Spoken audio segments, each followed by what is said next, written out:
Good morning, Facebook. Hey, everybody. You're not used to seeing us here. We wanted to start somewhere. This is our sports office, just so you know. All the lights are off.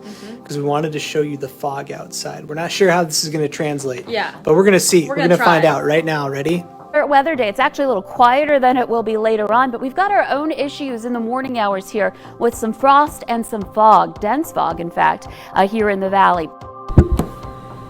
There we go. There we go. It started. Yay, it's recording now. It's going, which is wonderful. And does this chair squeak for you? Otherwise, it is mild here before that storm system rolls through. Okay, so this is what it looks like outside in Fargo right now at 8 o'clock on Wednesday, the 15th of December. Oh, she's shutting the door. Oh, okay. Locking you in. I guess I'm stuck.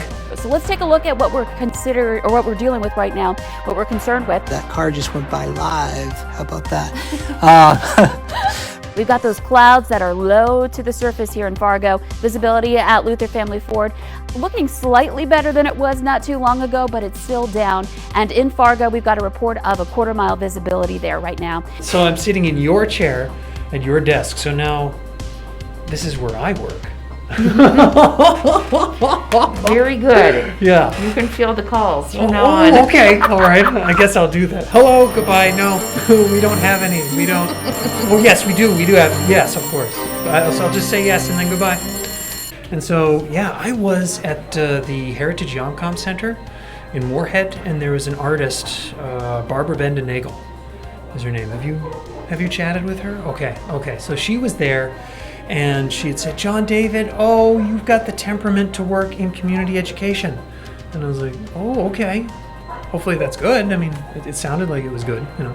And I had no idea. I had absolutely no idea what went on with community education. And it's like, okay, we'll start you at this amount, you know, and we'll just see how it goes. And then through that, I guess through all of that, I started to find out how community education is just so... It's just so really intimate, and it's just so, and I don't mean intimate like romantic intimate, but it's just so intimate in that it's just so cozy and it's just so warm. It's like it's going on in a living room. That's what I found when I first started teaching. It's like I'm instructing in a living room. You know, I don't know if it's my living room, but a living room. You know, and it's like, and then we're all neighbors, and they've just come over, and I'm, you know, doing this, and then we're all going to go back to our homes. And have you found that it's sort of like that? And I'm not saying like you're in a living room.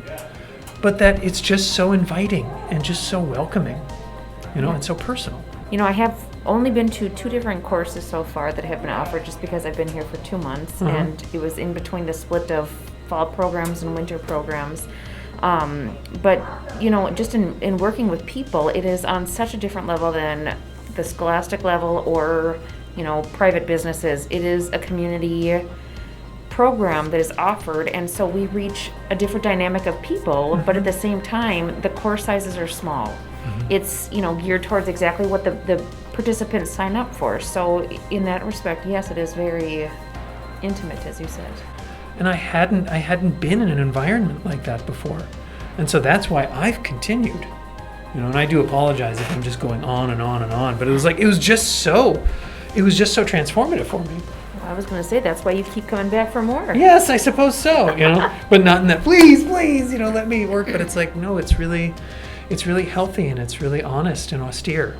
But you can see kind of with the street lights there, just kind of how hazy it is outside. That fog is actually thick a lot of places in our viewing area this morning. And that's because of a dense fog advisory. Well, it's not because of that. The dense fog advisory is because of the fog. You know, there's a lot of people who want to be good at things, and they want to be good at things yesterday. And so a lot of people will not pick up something new because of the fear of not succeeding with that said activity. Yes. And I think that a lot of people get frustrated with activities like that they're not good at right away. I think that there is little room in this world right now for grace for each other and for oneself. Oh my gosh, yeah. And I think that is where a lot of people are deterred from certain activities, because why would I invest in this if I don't know if I'm good at it, or if I don't know if I'm going to like it? I think that parents and youth are looking for good experiences, but nothing demanding perfection, if that makes sense. It does. But does to again, me. everything is an investment, and there's a cost to everything. So if it's, am I gonna spend $100 to put my kid through this if they're not gonna like it, and things like that? And a perfect example is this art sampler that, sure. that you are hosting. Is, instead of spending 8 weeks on one portal of art, comics or anime, photography or sketching or drawing, you get a taste of all of them. And from that list, anime was huge, comics were huge, photography was huge, anything art, advanced art, those were the main things that people listed. On top of that, a lot of STEM classes, robotics, esports, video games, chess, all these things that are up and coming. And so right now we have a morning chess club that is set up that is almost full. I think there's 1 or 2 spots left before that class is complete. But there's a Lego club that's coming up. There's art around the world that's coming up. Gosh, and I'm just looking out the windows today.